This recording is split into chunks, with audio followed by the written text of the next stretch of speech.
Israel, Pakistan ও Cambodia সহ বেশ কয়েকটি দেশ যুদ্ধবিরতিতে মধ্যস্থতা করার জন্য মার্কিন প্রেসিডেন্ট ডোনাল্ড ট্রাম্পকে নোবেল পুরস্কারের জন্য মনোনীত করেছেন। ট্রাম্প নিজেও একাধিকবার বলেছেন তিনি এই পুরস্কার পাওয়ার যোগ্য। তবে এবার এক অদ্ভুত কাণ্ড ঘটালেন ট্রাম্প। নরওয়ের মন্ত্রীকে ফোন করে সরাসরি নোবেল পুরস্কারই দাবি করে বসলেন তিনি। নরওয়ের ব্যবসা বিষয়ক দৈনিক ডাগেন্স নাইরিংসলিভের বরাতে এই তথ্য জানিয়েছে বার্তা সংস্থা রয়টার্স।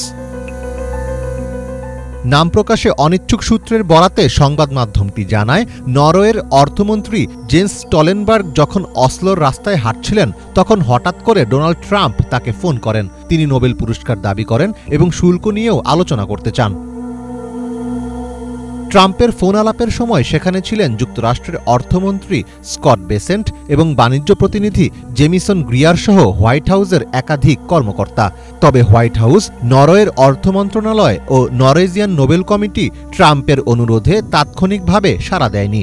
নরওয়ের প্রধানমন্ত্রী জোনাস টয়ের সংবাদ মাধ্যমকে জানিয়েছেন, তার সঙ্গে ট্রাম্পের ফোন আলাপের আগে বাণিজ্য শুল্ক এবং অর্থনৈতিক সহযোগিতা নিয়ে আলোচনা করার জন্য মন্ত্রীর সঙ্গে ওই ফোন আলাপটি হয়েছিল। এটি প্রথমবার নয়। পশ্চিমা সামরিক জোট ন্যাটোর সাবেক মহাসচিব স্টলেনবার্গের সঙ্গে এর আগেও নোবেল প্রসঙ্গে কথা বলেছেন ট্রাম্প। তবে ট্রাম্প নোবেল পুরস্কার নিয়ে কী বলেছেন সে বিষয়ে জানতে চাইলে বিস্তারিত বলতে রাজি হননি স্টলেনবার্গ। নোবেল পুরস্কারের জন্য প্রতি বছর শত শত প্রার্থীকে মনোনীত করা হলেও বিজয়ীদের নির্বাচন করে নরওয়েজিয়ান নোবেল কমিটি। এই কমিটির 5 সদস্যকে নরওয়ের পার্লামেন্ট নিয়োগ দেয়। আগামী অক্টোবরে অসলোতে নোবেল বিজয়ীদের নাম ঘোষণা করা হবে। মীর ফজলে রাব্বি, বাংলা ভিশন।